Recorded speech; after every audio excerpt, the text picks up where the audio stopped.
Stade Toulousain, podcast. Chaque année, quand on parlait au rugby avec les amis à Montrégeau, tout ça, c'est vrai que le Stade Toulousain, ça gagnait tout le temps. Enfin, c'était le Stade Toulousain. Ça reste un monument, quelque chose comme ça. Le podcast de la culture rouge et noire. Bonjour à tous, 9 ans qu'il est au Stade Toulousain, il représente la nouvelle génération des Rouges et Noirs. À 23 ans, il a connu ses premières sélections en équipe de France, capitaine du Stade Toulousain avant sa grave blessure au genou en février dernier. Quelle image terrible pour le jeune talonneur du Stade Toulousain qui s'est peut-être gravement blessé. Julien Marchand est avec nous. Bonjour Julien. Bonjour. Julien, avant d'évoquer tes années au Stade Toulousain, tout d'abord, comment vas-tu depuis ta grave blessure au genou ? Écoute, ça va très très bien. Le ligament, il a l'air de tenir, du moins c'est ce que le chirurgien m'a dit. J'ai juste eu une petite interruption avec une infection, donc ça m'a un peu retardé. C'est vrai que c'était pas très chouette, donc voilà. Mais maintenant, je suis passé par là, donc maintenant je vais profiter de la vie. Ouais, c'était ta deuxième grave blessure. Tu avais déjà eu l'autre genou. Comment tu l'as vécu, celle-là ? J'étais très déçu parce que c'était une saison qui se déroulait à peu près bien pour moi, avec des échéances comme en équipe de France. C'était des choses où j'étais très heureux. Donc c'est vrai que c'est une saison où je suis très content sur le point de vue sportif. Mais bon, après, voilà, très déçu de m'être blessé à ce moment, surtout quand on voit comment l'équipe carbure en ce moment et où ça pourrait aller à la fin. Mais bon, je suis de tout cœur avec les mecs qui sont là tous les week-ends et qui s'y filent à fond. Tu as été beaucoup entouré également ? Ouais, c'est quelque chose qui était très important, surtout, je te dis, pour l'infection, c'est le truc le plus dur que j'ai vécu moi personnellement. Donc voilà, mais c'est vrai qu'il y a eu énormément de personnes qui m'ont soutenu déjà par message, mais aussi qui sont venues physiquement à la maison, à l'hôpital, tout ça. Donc c'est derrière toi maintenant. J'espère. Quel est ton programme pour les mois à venir ? Là déjà le programme, je reviens encore à l'infection, le genou était bloqué pendant 3 semaines sans le mobiliser, donc c'est vrai que là il est raide et j'ai du mal à le plier, donc le plus important c'est de gagner en flexion, de retrouver un genou à peu près propre, c'est-à-dire pas trop gonflé et qui bouge bien, qui est assez flex on va dire, et voilà, après je pars à Cabreton dans 1 semaine, donc on va continuer à travailler ça et puis après ça va être doucement les renforcements et puis le protocole habituel. Tu t'es pas fixé de date retour ? Non, déjà c'est juste que le genou est bien et puis après on verra comment ça va par la suite. Qu'est-ce qui manque le plus quand on est blessé ? L'odeur du terrain, le franchement, vestiaire. Là, c'est de replier bien le genou qui me tarde et de revivre un peu parce que je suis sous antibio donc je peux pas trop faire d'excès, de choses aussi qui font du bien quand on est blessé. Mais ouais, bien sûr, là quand on voit les matchs le week-end, c'est vrai devant la télé. C'est compliqué de se dire que c'est pas de suite qu'on va revenir et voilà, mais bon, ça fait partie du sport et je pense que j'ai réussi un peu à le mettre de côté ça et j'attends de revenir. Ouais.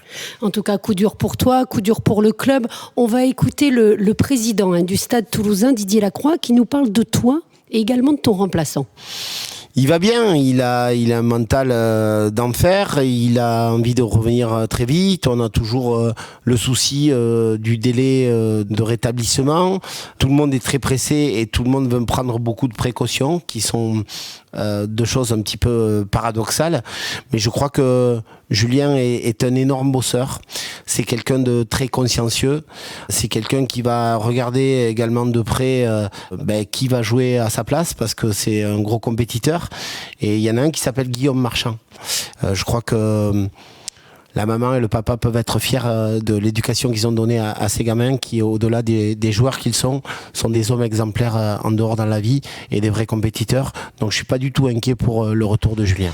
Quand tu entends ça, qui parle justement de ton frère, c'est plutôt rare pour les souligner d'avoir 2 frères dans la même équipe. Bien sûr qu'il y a une part de fierté, puis voilà, c'est des paroles d'un président qu'on est content d'avoir, surtout dans les blessures. Donc quand tu entends ce genre de discours, ouais, tu peux qu'être heureux et qu'avoir envie de revenir. Tu parles beaucoup avec ton frère justement depuis qu'il joue davantage, tu lui as donné des conseils, vous avez échangé ? Déjà c'est vrai que lui il a été très présent aussi à m'amener les glaçons, tout ça. Bon, il n'y a pas que lui bien sûr, mais voilà, après non, on parle de rugby mais pas forcément, je pense qu'il sait ce qu'il fait et puis il y a des gens qui sont bien plus qualifiés que moi pour lui donner des conseils, mais c'est vrai qu'on se dit un petit peu comment le match s'est déroulé, comment il s'est senti, les semaines, tout ça. Et voilà, à partir de là, lui, il fait son truc, il sait ce qu'il a à faire. Et comme je te dis, il y a des gens comme William ou tout ça qui sont là pour lui. Tu étais le capitaine de cette équipe qui, on l'a dit, enchaîne les victoires, les succès, même si là, il y a eu une défaite à Toulon. Quel regard tu portes sur justement ce qu'ils ont fait depuis ta blessure, tes coéquipiers ? Comme je te dis, on peut que être fiers. Ouais. C'est vrai qu'ils font des matchs assez complets. Je pense que la semaine, ils bossent très très dur aussi. Ça se fait pas que le week-end parce qu'on voit du beau jeu avec des beaux essais, notamment contre Lyon par exemple, mais c'est vrai que je pense que la semaine ils bossent énormément, même individuellement tout le monde est assez sérieux, donc voilà, le regard il peut que être fier, et puis de toute manière je sais que les mecs ils s'y filent tout le temps, donc à partir de là voilà. T'avais senti un truc particulier dans ce groupe toi avant de te blesser ? Tu sentais que vous étiez capable de faire de grandes choses cette saison ? Ouais, ça c'est toujours des questions compliquées. Je sais pas si je chantais quelque chose, mais en tout cas c'est vrai que c'est facile à dire après là quand tout se passe bien. Mais même depuis l'an dernier, c'est vrai qu'il y a quelque chose qui se fait un petit peu avec la saison qu'on a passée l'an dernier qui était pas mal. Même si on perd contre Castres, on a quand même fait de belles choses.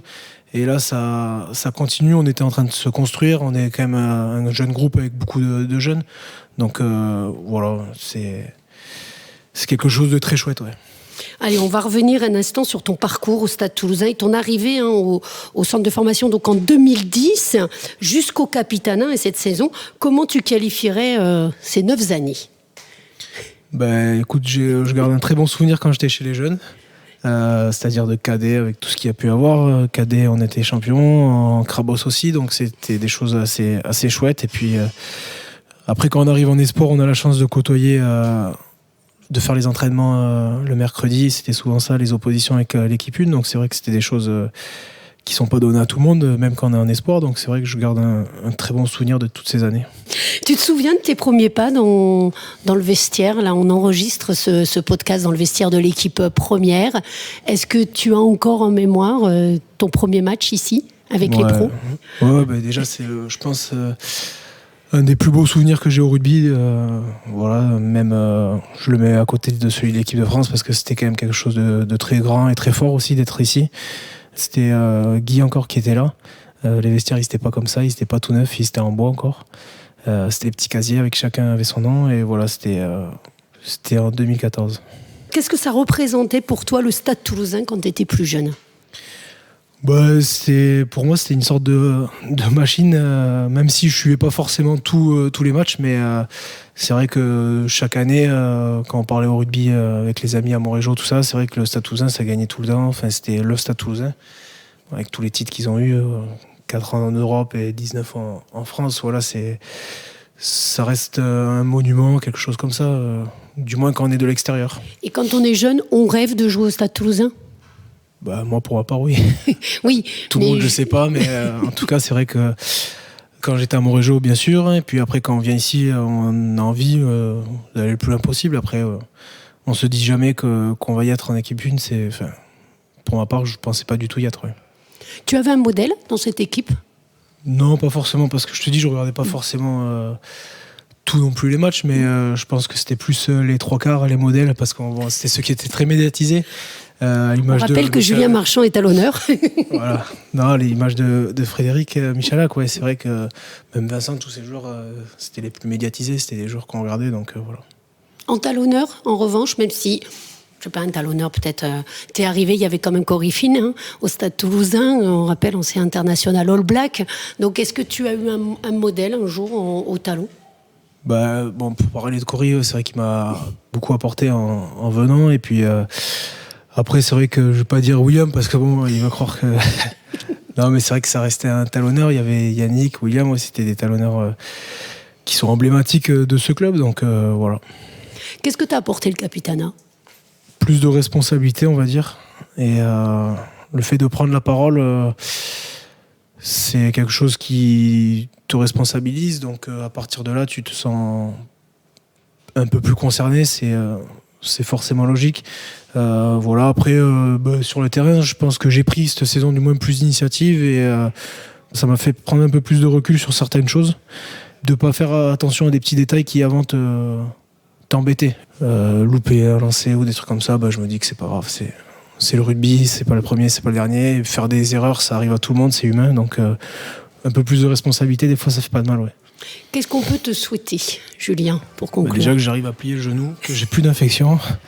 Et et puis après, de revenir en même forme que là, et puis après d'essayer de travailler pour continuer à progresser.